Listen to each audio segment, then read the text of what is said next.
Hey there, fellow travelers. Welcome to the Tolkien Road, episode 290. Greta, greetings. Hey, greetings to you as well, John. How are things? They are good. Are they? Yeah. Good. No I'm need to glad. go anywhere else. Just they're good. Good. They're good. Spring has sprung Mm-hmm. and things are good. Yep. Yes. In this episode, we will be discussing chapter 11 of the Silmarillion, of the Sun and Moon and the Hiding of Valinor. Before we get started, we'd like to give a double up air five to our patrons. So get those hands up there, patrons. Y'all ready? Here we go. 3, 2, 1. Boom. Nice. Well done. Special thanks to this episode's executive producers, John R., Kaitlyn of Tea with Tolkien, and Jacob Lockham. And a shout out to our newest patron, KDP. Katie, welcome. Welcome, Katie. Thank you. Become a patron by visiting patreon.com/TolkienRoad. Doing so gets you cool perks like 20% off of everything at truemisspress.com. Plus, your financial support helps the Tolkien Road to keep on evering on. Learn more at patreon.com/TolkienRoad. If you're on YouTube, hit that like button and don't forget to subscribe and let us know what's on your mind in the comments below. Hey, and by the way, we finally got that live stream thing figured out. So we're actually going to do the April live stream at the beginning of May. And it just kind of worked out that way because April was kind of a busy month for us. So we're going to do it on May 5th. Cinco de Mayo. Mm-hmm. Cinco de Mayo. So come with whatever beverage you prefer that evening and join us for our live stream. But if it's not a margarita, that's not okay. Well, unless you're under the legal drinking age in the place that you reside, and then don't come with a margarita. Or if it is a margarita, make sure it's a virgin margarita. Which is delicious, by the way. There you go. Yep. There you go. Mm-hmm. So, so Thursday, May 5th at 8 p.m. Eastern time, 7 p.m. Central. And we are looking forward to it. Yes, it's been too long since our last one, I'm afraid. Yeah. So this will be good. That's right. Yeah. All right. Greta, the Tolkien quote of the week. Okay. Is from the Silmarillion chapter 11. Very appropriate. And here we go. Thus it was that as Mandos foretold to them in Araman, the Blessed Realm was shut against the Noldor. And of the many messengers that in after days sailed into the west, none came ever to Valinor, save one only, the mightiest mariner of song. Yes. So only one. Fulfillment of prophecy and a little bit of foreshadowing there as well. A little bit of a foreshadowing prophetic word there. So prophecy towards the past, prophecy towards the future. Right. But also speaks to the outcome, the ultimate outcome of, the Noldoran rebellion, right, for what that means for them, right? Yes. And that's to be cut off. Consequence. Cut off from Valinor, right? Yeah. Cut off from the Blessed Realm. Yeah, that is unfortunate for sure. Bummer. Yeah. All right. Well, let's dive into chapter 11. Let's do it. Chapter 11 gives us a moment to catch our breaths after the intense action of the last several chapters. It introduces a new epoch into the history of Middle-earth, the years of the sun and the moon, and the barring of Valinor from the rest of the world. In chapter 11, we'll catch up with the Valar, learn of the creation of the sun and the moon, consider Morgoth's reaction to these new lights, learn how and why Valinor was hidden, and much more.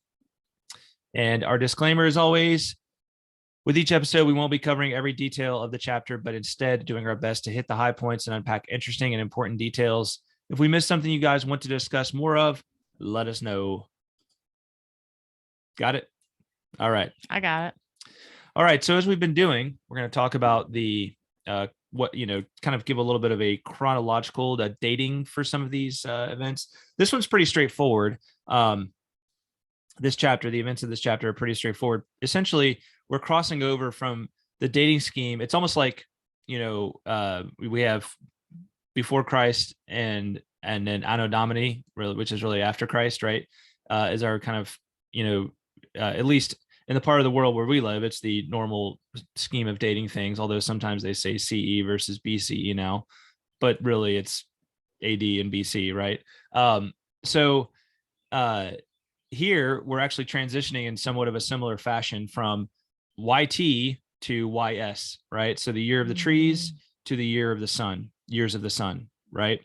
So So yeah, we're going from not having a sun and having to date everything according to a Valinorian tree year, transitioning to dating things by how many sun years have transpired, which of course is also going to shorten the length of the period of time that's elapsed. So from roughly 10 sun years to 1 sun year. So yeah. All right. Boom. So our math has just got a little easier.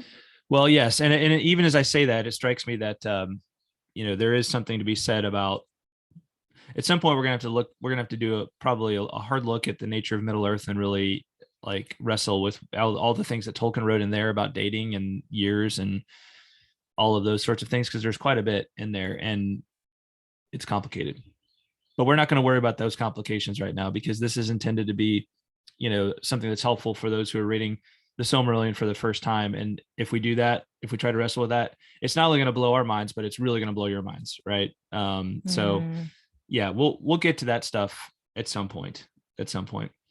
All right. So what is this? This is really Year of the Tree 1500.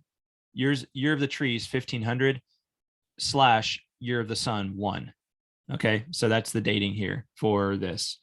And just to keep it all in perspective, Year of the Tree 1400, so 100 tree years before, would have been when Melkor was released from his captivity, right? And so about 1,000 years have elapsed in that period, and that's when all of this bad stuff happened. Okay. All right. So we're going to start off by catching up with the Valar. So really the chapter begins with the Valar reflecting upon what has transpired, right? Reflecting upon all the things that have transpired in in the recent times here, all these tragedies and unfortunate events. So Greta, would you mind reading these yellow highlighted portions right here? Sure. Yeah. It is told that after the flight of Melkor, the Valar sat long unmoved upon their thrones in the Ring of Doom. But they were not idle, as Feanor declared in the folly of his heart. Thus they held vigil in the night of Valinor, and their thought passed back beyond Ea and forth to the end. Yet neither power nor wisdom assuaged their grief, and the knowing of evil in the hour of its being. And they mourned, not more for the death of the trees than for the marring of Feanor, of the works of Melkor, one of the most evil. Yeah. So, really the Valar are, kind of reflecting upon everything, and they're trying to come to grips, and really they're probably trying to make themselves feel a little better about everything, right? How do we make sense of this? How do we overcome the grief that we feel, right? How do we overcome this mourning? And that's as anybody who's gone through intense grief, they know that's a difficult thing to do. It's a difficult thing to do, right? You gotta find a way to move on. And this chapter, maybe that's really what this chapter is all about, is like the Valar moving on, right, from this great tragedy that transpired with some of the children of Iluvatar. And I'm sure they feel some measure of guilt over it. But it says neither power nor wisdom assuage their grief. It says they thought back to like the very beginning, right? Passed back beyond Ea, right? Like really into the deeps of time, right? Before, like when they were, we're talking like Ainulindale periods right here, right? Before the creation of Ea, and then all the way thinking to what they know is going to happen in the end, right? And they're trying to wrap their minds around all of this. Does that encompass like everything that we know of from like the Lord of the Rings? Like, did they foresee that far? I don't know that they know the history of the world in that detail, right? Like, okay. I don't think they have like this eternal perspective like Iluvatar would have, right? Okay. Where Iluvatar is able to see all moments at once, right? Like time does not bound, like the Valar exist within time, right? Yeah. And so they may have a broader perspective, and they know many more things, right? They have a large in their mind. There may be other faculties that we're not, aware of that they have, but they don't have that eternal perspective. So do they know who Frodo is sitting here in Year of the Tree 1500 pondering these things? I don't think so. I don't think they know who Frodo is. Well, I don't think they know who Sam is. Like, I don't think they know, like, of these figures. I don't even think they know that Sauron is, I think they know who Sauron is because he was one of them. He was a Maiar, but I don't think they know that he is going to create the One Ring. I'm not even sure they know that what's going to become of Melkor, right, at this point, right? Okay. Ultimately. So, but I think they have a like kind of a general sense, and the way that we as, you and I as Christians have a general sense, like we profess certain things in terms of our faith, right? That, like, we believe in, like, the resurrection of the dead and the life of the world to come, right? We believe that Christ will come again, right? All of these things, in the sense, like, we know of those things, right? And the Valar may know of certain things like that, but they don't know necessarily, like, how it's all, like, the details of how it's all going to work out, right? With maybe with the exception of Mondo. Now it's interesting. Each of them seems to have maybe special senses of things that pertain to their particular realms, and may have little special insights into things that are afforded to them by nature of who they are, and Iluvatar, like kind of his creation of them specifically for a specific role, right? But even that applies to all of us, right? I mean, we all have specific things that we are better at knowing than others are, right? Yeah. Our spidey senses. Is that what you're referring to? Well, spidey, yeah. I mean, in general, yeah. So that's my read on the whole situation, right? That they have a general sense of the end, and they know maybe that there will be a second music of the Ainur. Like, they know certain things, like there will be a second music of the Ainur. I think they probably have a sense that, like, evil will be ultimately defeated, right? But I mean, there's many things that they just don't know, right? Yeah. And it would make sense that they didn't know, because, as you said, like, as it says, neither power nor wisdom assuaged their grief. And if they did know the end, I feel like that would provide some consolation. Yeah. But it doesn't. So yeah, well, and you can think about it now, like, when a great tragedy befalls you, even as a Christian, you say to yourself, like, well, like let's say you lose somebody who's very dear to you, right, in a tragic accident or something like that. You're like, well, I know that they're going to rise again, right?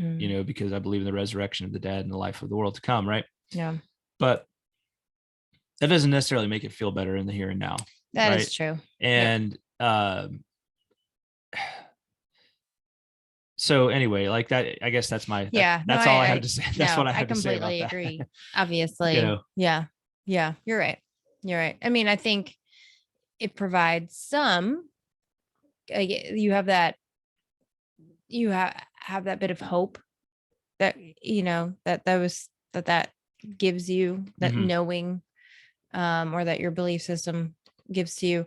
But you're right. It's still, you need much more than that, really, to get through something like this.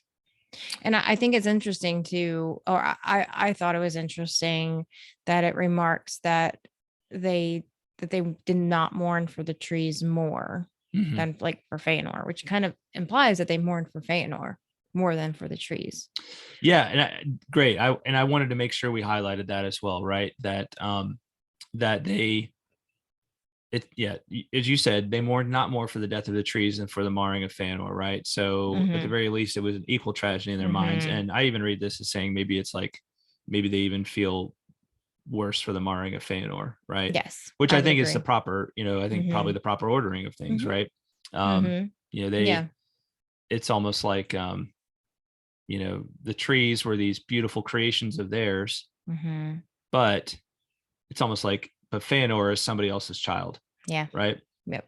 Feanor is somebody else's child. And so, yeah. And we talked, I think we alluded some to this a couple of chapters ago, and talking about, like, that they weren't, that I remember what it was. It was at the beginning of chapter 9, chapter 10, when we're discussing, is it chapter 10? No, chapter 9 of the Flight of the Noldor, when we were discussing the, whether like they basically say to Feanor, look, the light that's in the Silmarils may be the only opportunity to save the trees, right? And Feanor's like, well, it might kill me, right? And so he says, no, I won't do it. And it wasn't even clear at that point whether they were demanding that of him, right? I don't think it was necessarily clear that they were demanding that of him. They were just, it was almost like, we're trying everything we can think of here. What do you think, right?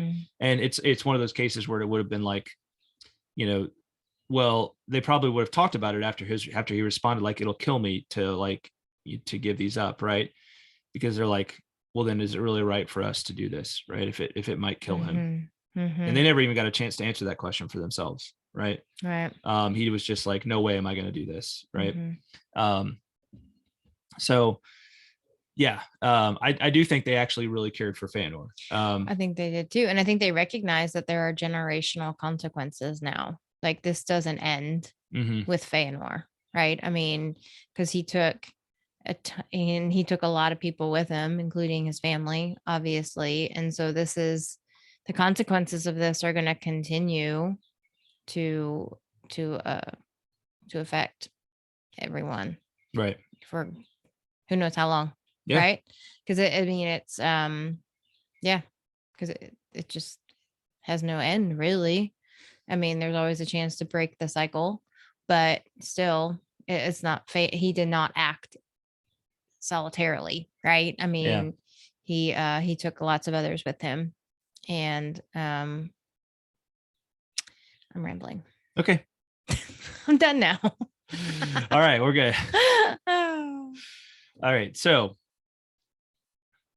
from here, this all kind of wraps up this little section with the Valar discussing everything that transpired, reflecting upon it, wraps up with this Manwë and Mandos philosophizing about it. And here's what Manwë says. Manwë, but at that last word of Feanor, that at the least the Noldor should do deeds to live in song forever, he raised his head as one that hears a voice far off, meaning Mandos raised his head. And he said, Manwë raised his head. And he said, so shall it be.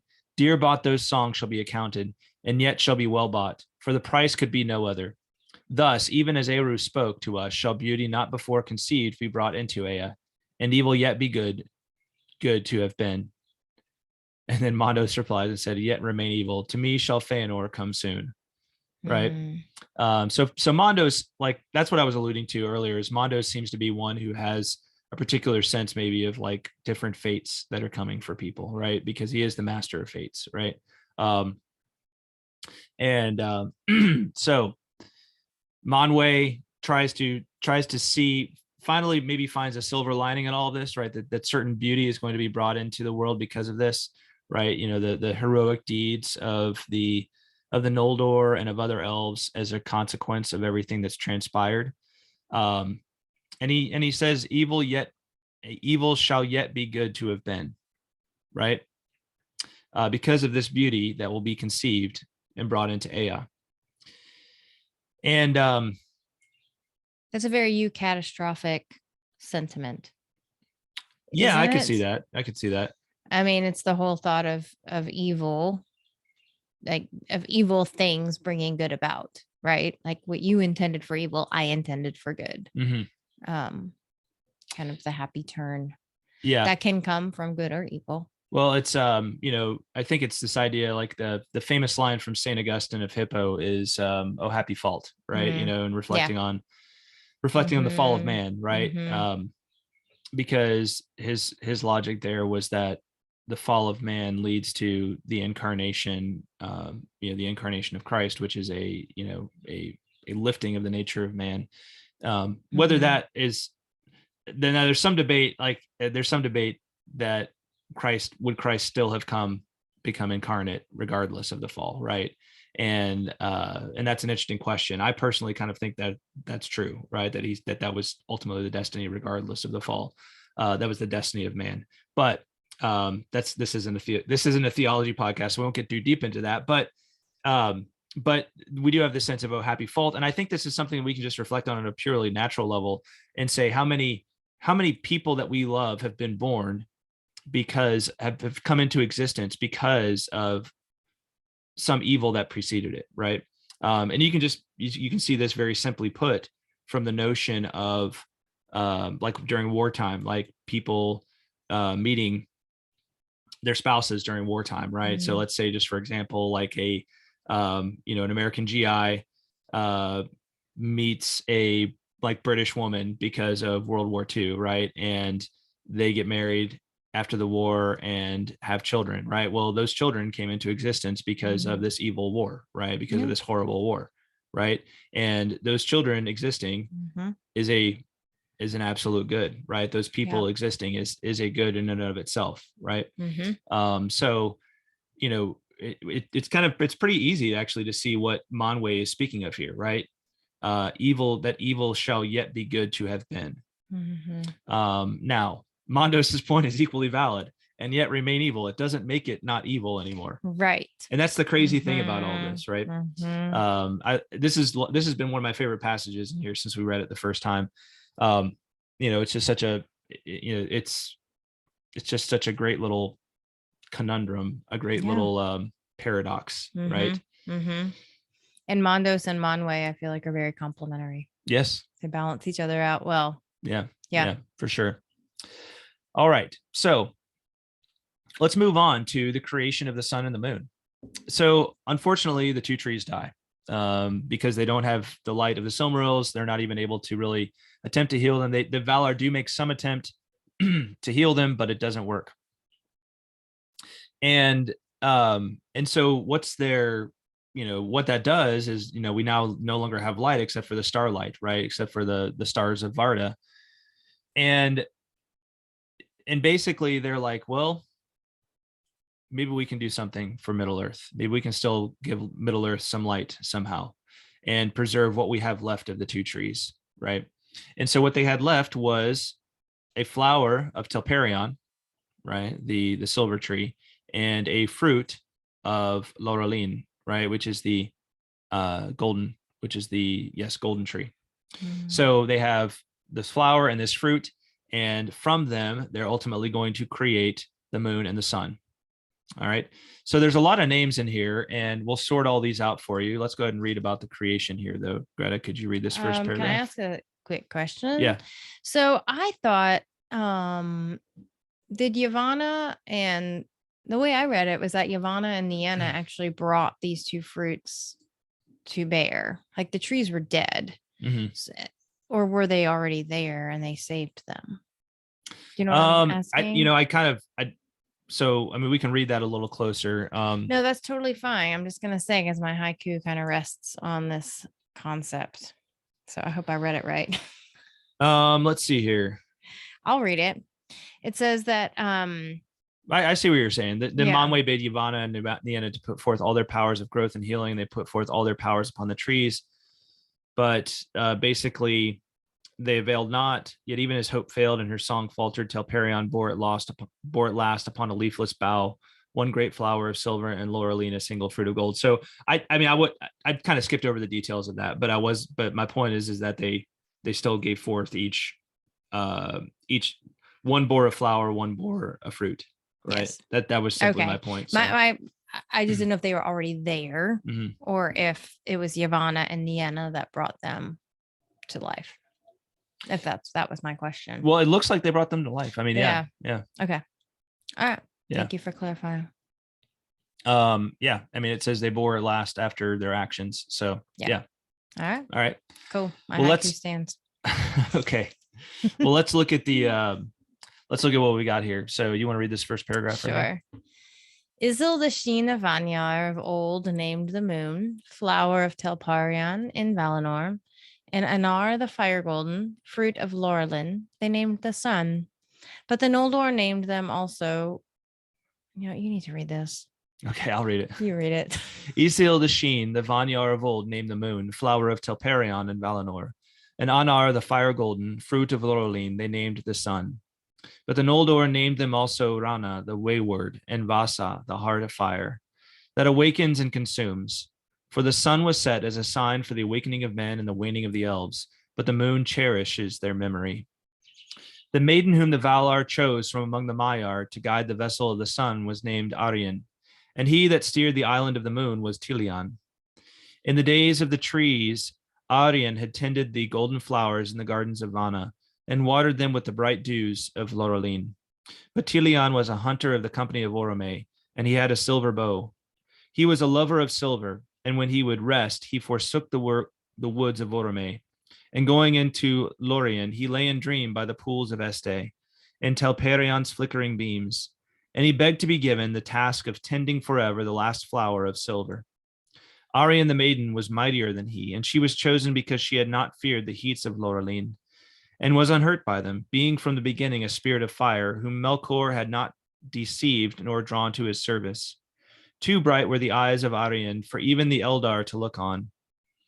And leaving Valinor, she forsook the form and raiment, which like the Valar she had worn there, and she was as a naked flame, terrible in the fullness of her splendor. Boom. A lot in there, a lot packed in there. And I just want to kind of divide this up for you guys, right? So to explain it, right? Okay, so Telperion, the silver, yields a flower. That flower is given the governance of Tilion, who is a Maiar, right? And who is a male. And it's also called by the Vanyar Isil, right? The sheen, right? That should call to mind, right? The like a name like Isildur, right? Or Minas Ithil, right? Which is the Tower of the Moon, right? The original name of Minas Morgul, right? We have the sun, which is the fruit of Lorelin, who is tended by Aryan, a Maiar, female Maiar, and then it's named by the Vanyar Anar, the fire golden, right? So, I know it's hard to keep a lot of different names here. It's hard to keep track of them. I'll maybe try to put that in the notes just to have that as an easy reference for you guys. But that's how we break this out. That's how we break this out. So, the flower of Telperion becomes the moon and is governed by this female Maiar, and I'm sorry, by this male Maiar, and the fruit of Lorelin becomes the sun and is governed by this female Maiar. So, can we talk for a minute about this piece here? It says, "For the sun was set as a sign for the awakening of men and the waning of elves, but the moon cherishes their memory." Yes. So the sun was set as a sign for the awakening of men. So once the sun was placed in the sky, that's when the men awoke. Is that right? That's right. Okay. Which we'll find out actually in the next chapter. Right. Yeah. And at that same time as the men are awakening, the elves are waning. Yes. I mean, really, that is the beginning of. It's the beginning of the end. Well, if the elves really end, but like really ever do end, but it's like kind of the beginning of their decline, right? And that's because the men have come. Yeah. Interesting. Well, and yeah, I don't know. I mean, it's I wasn't planning on going there. I feel like there's a lot that could be talked about there. Is it how much is it that the elves are intended to decline? Is it kind of like Iluvatar's ultimate will was for the elves to kind of like help men, right? It's like, is it as in like the Valar help the firstborn, right? And then the firstborn then would help men, right? Yeah, that makes sense. And that's the positive intention of Iluvatar, but there are those who refuse to help. There are consequences of things that have happened in the past before the coming of men that bear negative fruit, right? Yep. In the lives of men. So, in that plan. And the moon cherishes the memory of the elves. That's right. Yeah. Gotcha.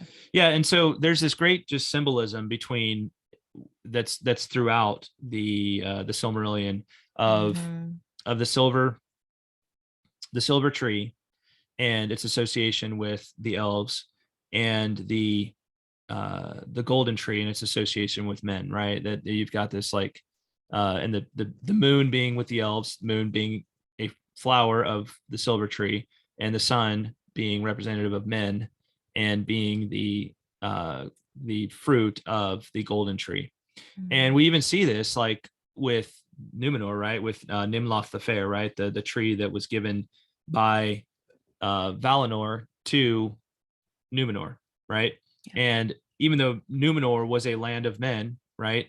They were a they had kind of a special gift in the thanks of Valinor, right?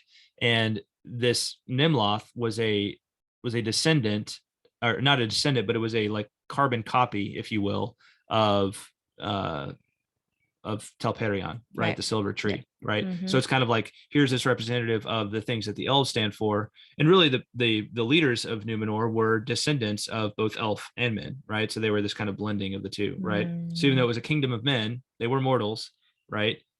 You have this mingling with the elves, right? This special kind of association with the elves, right? That Nimloth represents there.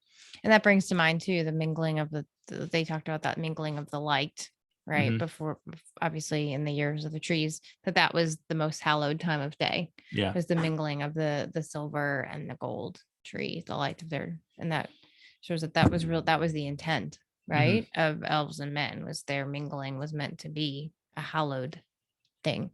Yeah. Yeah. Well, and again, like we'll talk probably more about this when we get to the Baron of Luthien chapter, but in my book on Baron of Luthien, Tolkien's Requiem, I do discuss like this, how the silver tree stands for men, or stands for elves, and the golden tree stands for men.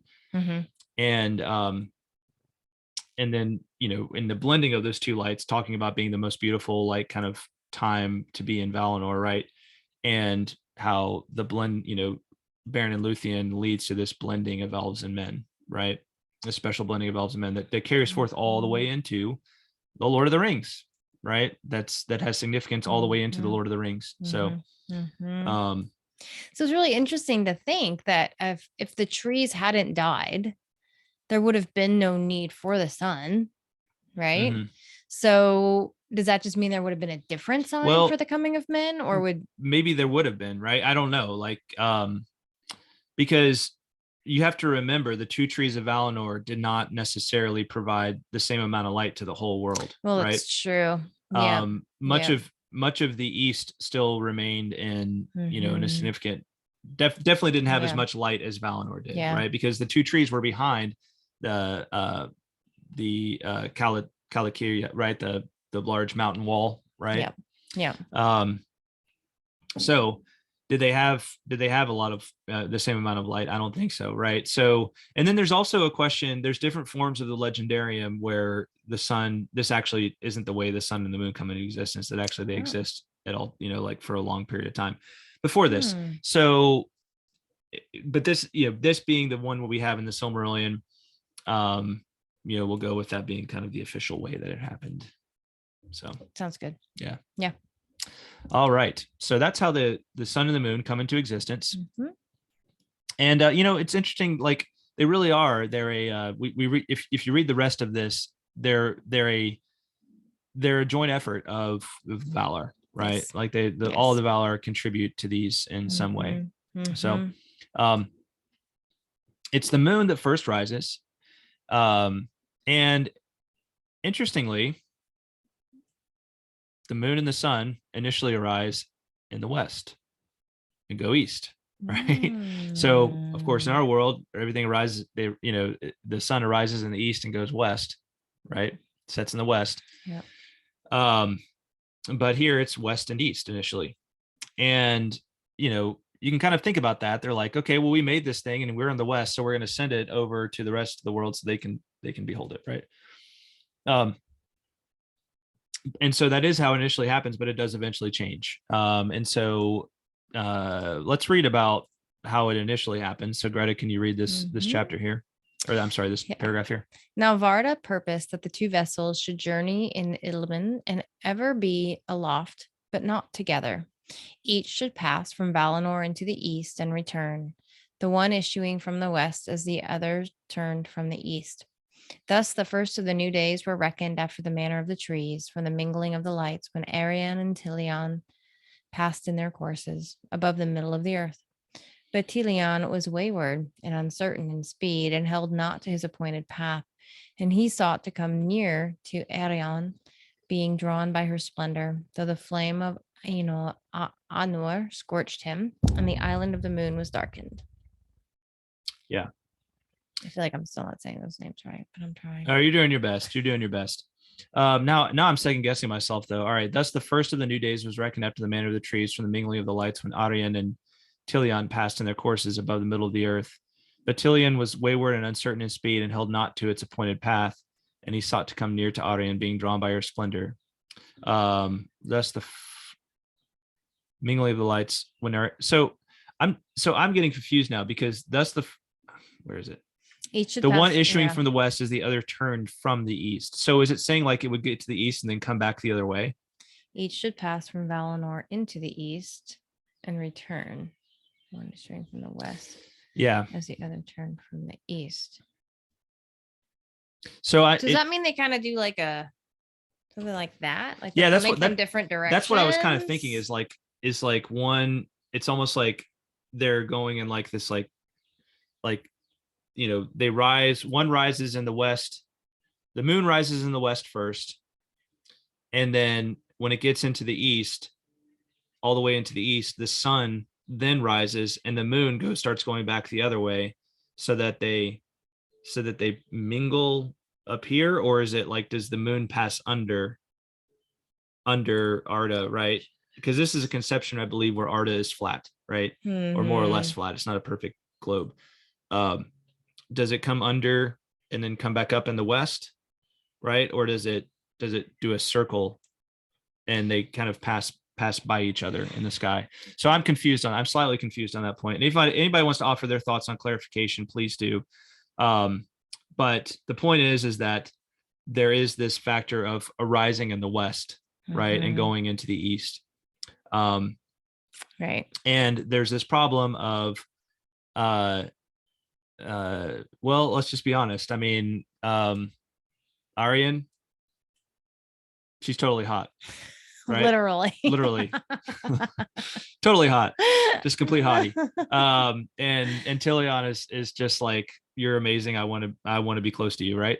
So Tilion, it says, is wayward in his course because he's always trying to kind of keep pace with Arian, stay close to Arian, and that's causing problems. So that moves on to how we get the correct course of things: the sun arising in the east and setting in the west.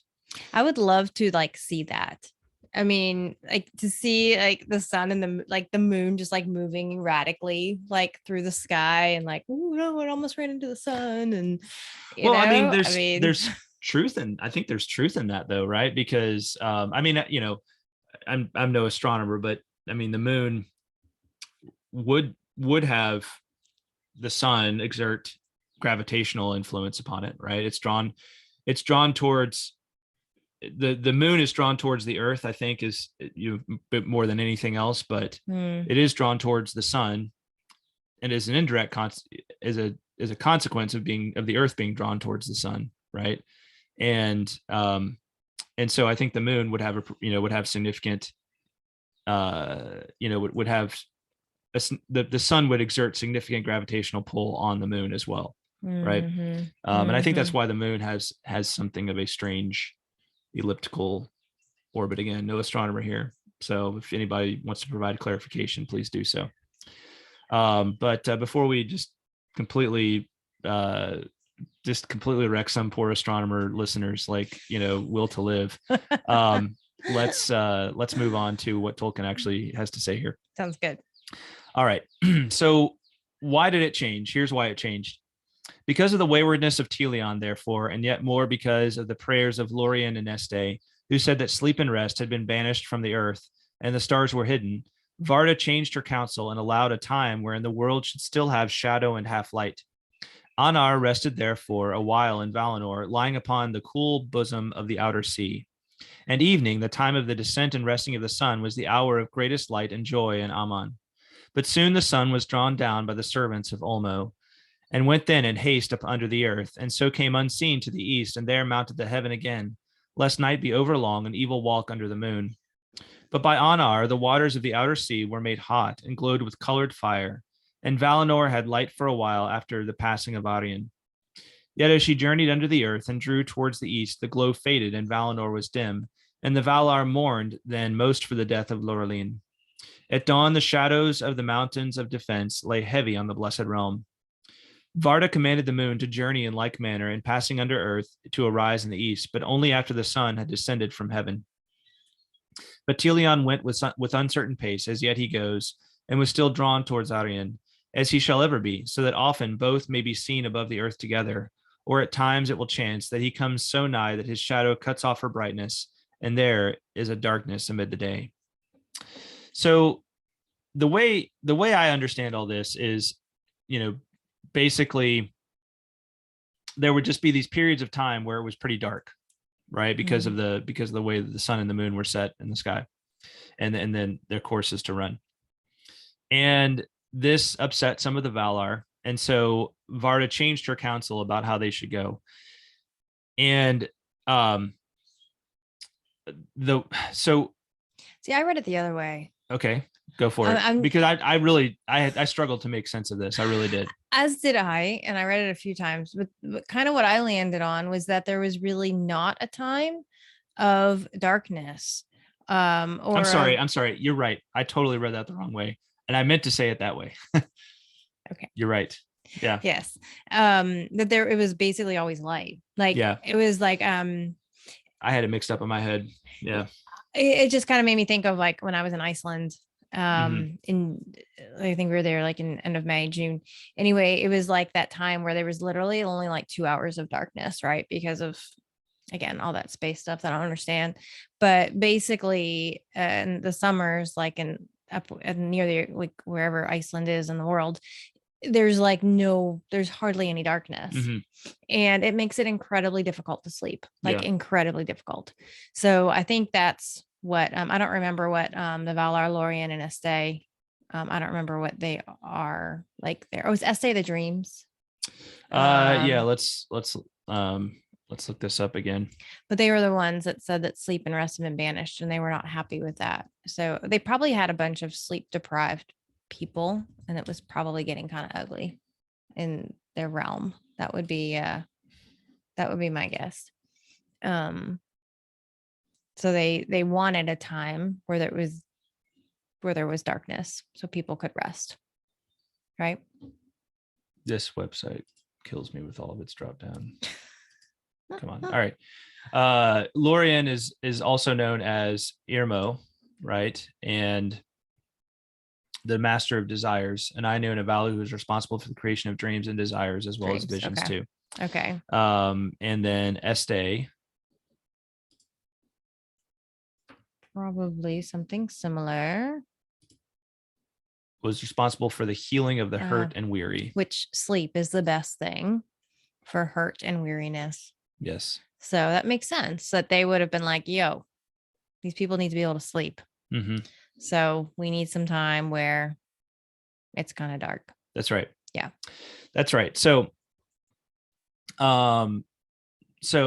yes, there is this time. So what ended up happening is you get the sun, they keep the sun kind of there in the west, right? So they're like, well, okay, let's keep the sun. Let's keep the sun over here in the west for a good period of time. Like, Ariane, just take a load off. Yeah, take a load off, and then we can have the sun, because we miss the sun when it's not around, because it reminds us of Lorelin. And then we have all this beautiful light over here for a while, and then we can let it go, and then it'll go under the earth and come back up in the east, right? And that's how it gets changed. Yeah, from east to west. Yeah.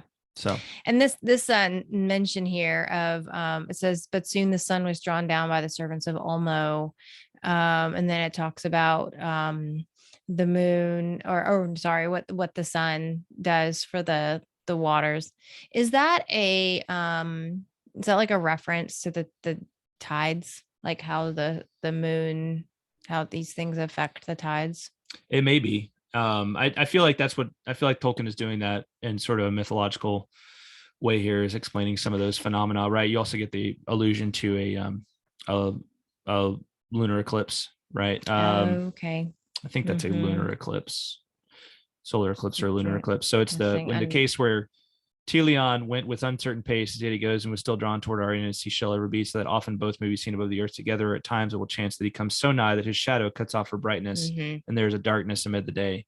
I think that is not a solar eclipse. Is that a solar eclipse? I don't know. Yes, that is a solar eclipse because the sun is blocked out. That makes sense. Yeah. So it's a solar eclipse that they're alluding to there. Okay. But the moon is blocking it out. Right. Okay. You know, I'm realizing this. It would have been great to have Carl in this episode with us. I feel like he would have really been able to answer a lot of the questions that we're coming up with.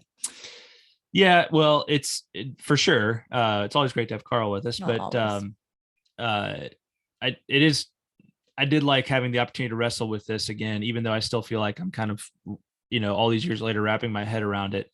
There's really interesting stuff in this chapter, and it's a little harder in some cases to get at like exactly how all this stuff is working, right? That was not meant as like a jab at you or anything. Well, I think the people who've been wrestling with stuff for a lot longer than I have still find it challenging, right? I think the heavenly bodies and the geographical and cosmogonical layout of Arda are a topic of a lot of controversy and difficulty. Because I don't know that Tolkien ever completely got it to a place where he was 100% happy with it. So anyway, deal with that what you shall. All right. Well, lest we continue to butcher that, let's move on. Well, I think we did fine. I think we did all right too. I think we did fine. Let's just give ourselves a nice little pat on the back. There we go. Job. All right. One other note here. Still, therefore, after the long night, the light of Valinor was greater and fairer than upon Middle Earth, for the sun rested there, and the lights of heaven drew nearer to earth in that region. But neither the sun nor the moon can recall the light that was of old, that came from the trees before they were touched by the poison of Ungoliant. That light lives now in the Silmarils alone. So that was the long night in Middle Earth. Yeah, it was when they hid the sun. Okay. The period from when the two trees were dark until the coming of the sun. Oh, so that's different than them keeping the sun down. Oh, okay, that makes sense. That makes more sense. Yeah. Okay. But there's not a name for that time where they actually, where they gave Middle Earth that darkness to sleep. There's not a name for that, is there? Like when Lorien and Este asked for sleep and rest. I'm not sure. Okay. I'm not sure. It doesn't say that there is. I was just clarifying that the long night, it was actually not what I thought it was. So yeah. Now I'm straight. Thank you. I all appreciate right. it. Well, I wish sometime you have to explain it all to me because I'm sure not. So all right. I'm like, all right, I've got this chapter. I've got it in my grasp, and I'm just like going through it, and I'm like, I totally knew the thing. I just said that completely wrong. Like the thing about Lorien and Este. I was like, yes, of course. It's because they were like, can you turn off the lights for a little while, please, so we can get some daggone sleep. Right? I knew that. I just said it the exact opposite way. So yeah. All right. Okay. Let's talk about Morgoth. How does Morgoth feel about all this, guys? That's what I really want to know. I'm really worried about that old Morgie. Worried about him. How does Morgoth feel? What's he doing with all this change? I'll tell you how he feels. All this confusion. He's not happy about the new light. None like the light. Are we surprised? Yeah. Why don't you read this blue paragraph here? All right. But Morgoth hated the new lights and was for a while confounded by this unlooked for stroke of the Valar. Then he assailed Teleon, sending spirits of shadow against him, and there was strife in Ilmen beneath the paths of the stars. But Teleon was victorious, and Arion Morgoth feared with a great fear, but dared not come nigh her, having indeed no longer the power. For as he grew in malice and sent forth from himself the evil that he conceived in lies and creatures of wickedness, his might passed into them and was dispersed, and he himself became ever more bound to the earth, unwilling to issue from his dark strongholds. With shadows he hid himself and his servants from Arion, at the glance of whose eyes they could not long endure, and the lands near his dwelling were shrouded in fumes and great clouds. Yeah, so he attacks the moon and loses. And then he sees the sun. And he's like, I'm gone. I'm gone. See you guys later. And he basically like goes way down into Angband and issues, and he's like, come on, my horrendous brethren, let's go. And we're hiding from that thing. And Hiding from that hottie. Yeah. Too hot to endure. Too hot to handle, right? Yep. If you can't take the heat, get out of the kitchen. That's what I'm saying. That's what Morgoth did. He took that advice. He did. He got out of the kitchen. He's like, okay, we'll do. So, and then he sends forth this like, just clouds and stench and reek and everything into the air, and just to black out so he doesn't have to deal with the sun, black out his region of Middle Earth there, so he doesn't have to deal with the sun. So yeah. Yuck. All right. And just, this all leads to ultimately the hiding of Valinor. And why did they hide Valinor? I was wondering the same thing, actually. Why did they hide Valinor? And then how do they hide Valinor? So, Greta, can you read this first portion here? But seeing the assault upon Tilion, the Valar were in doubt, fearing what the malice and cunning of Morgoth might yet contrive against them. Being unwilling to make war upon him in Middle Earth, they remembered nonetheless the ruin of Alamaden, and they resolved that the like should not befall Valinor. Therefore, at that time, they fortified their land anew, and they raised up the mountain walls of the Pelori to sheer and dreadful heights, east, north, and south. Their outer sides were dark and smooth, without foothold or ledge, and they fell in great precipices with faces hard as glass, and rose up to towers with crowns of white ice. A sleepless watch was set upon them, and no pass led through them, save only at the Calakiria. But that pass the Valar did not close because of the Eldar that were faithful. But in the Calakiria, they set strong towers and many sentinels, and at its issue upon the plains of Valmar, a host was encamped, so that neither bird nor beast, nor elf nor man, nor any creature beside that dwelt in Middle Earth could pass that leaguer.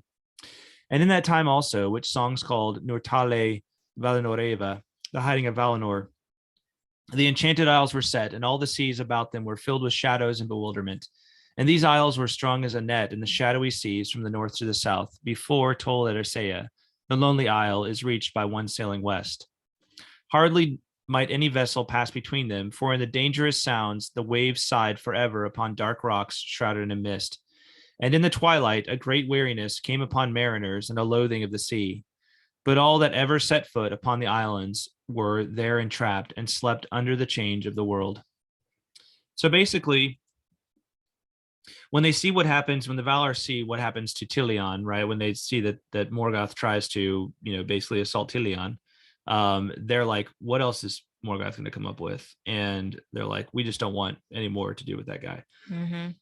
And so they decide that they're kind of gonna hold off from doing anything for the rest of Middle Earth. They don't want to go after Morgoth at this point, and they don't want Morgoth to come after them. So they set an even greater obstacle. They set even greater obstacles to for those that would attempt to come to Valinor at this point. And that's the kind of big reason that Valinor is barred against, is get barred against all these things. Now that's not the last thing that's going to happen, but in order to kind of get Valinor harder and harder to get to, but it makes it significantly harder than it was before to get to Valinor. So yeah. It's nice that they at least left one pathway open. Well, they do. Yeah. And we'll see of course why that matters. Mm-hmm. But yeah, they set a pretty strong guard over there. So yep. Smart, right. I think so. Given Morgoth's history. Yeah. All right, Greta, any final thoughts on this chapter? I think I'm good. How about you? I think I'm good. Cool. I'm good. All right. Sweet. Well, let's do some haiku. Let's do it. Rock, paper, scissors, shoot. Rock, paper, scissors, shoot. Rock, paper, scissors, shoot. Boom. Ah. All right. What's your call? You give me with the paper. I know. I was thinking about the paper, and then I thought you would do paper, so I went scissors. Mm. And I thought you would think I was doing paper, and you do scissors, so I went rock. Mm. Well, you were victorious. You go first. Just like Tilion. Mm-hmm. Okay. Here's mine. Final fruits brought forth through tears and song. Hallowed lamps hinder evil deeds. Nice. That's good. Thanks. Thank you. I was pretty pleased with it, Yeah, actually. I like that a lot. Can I read it again? 'Cause Sure. I kind of messed it up the first time. Yes. Final fruits brought forth through tears and song. Hallowed lamps hinder evil deeds. Nice. I think Tolkien really liked that because of all the alliteration. Is this one where you're going to say Tolkien No, wrote that? I actually wrote that All one. right, good. That was really good. Thank One you. of your best. Thank you. Yeah. I appreciate that. All right, your turn. All right. Trees murdered. Noldor exiled into a dark land. New lights remember. Yeah, that's good. Yeah. I like that. I like the personification of lights. Mm-hmm. It's good. Thank you. You're welcome. Hey, if you want your haiku read on a future episode, send it on over. Each episode we'll be picking out one lucky listener to have their haiku read on air. Alas, no one sent one for this one. So, and if they did, sorry, I must have missed it. We're kind of out of office for a couple of days over the last week. So my bad. If I see it, I will post it in the comments. All right. Hey, subscribe, rate, and review us on iTunes or the platform of your choice.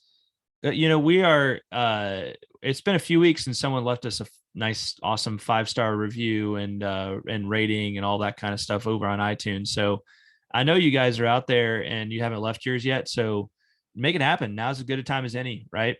And when you do, we are going to read that 5-star review on the show. So because we always appreciate those shout outs to the rest of civilization. Absolutely. Right? That we are a worthy cause. All right. Hey, correspondents, drop us a line. You can correspond with us in a number of ways, wherever you can find us, right? Just get it to us and we will do our best to respond to you in a timely fashion. We're getting to that point where we can't respond to everything.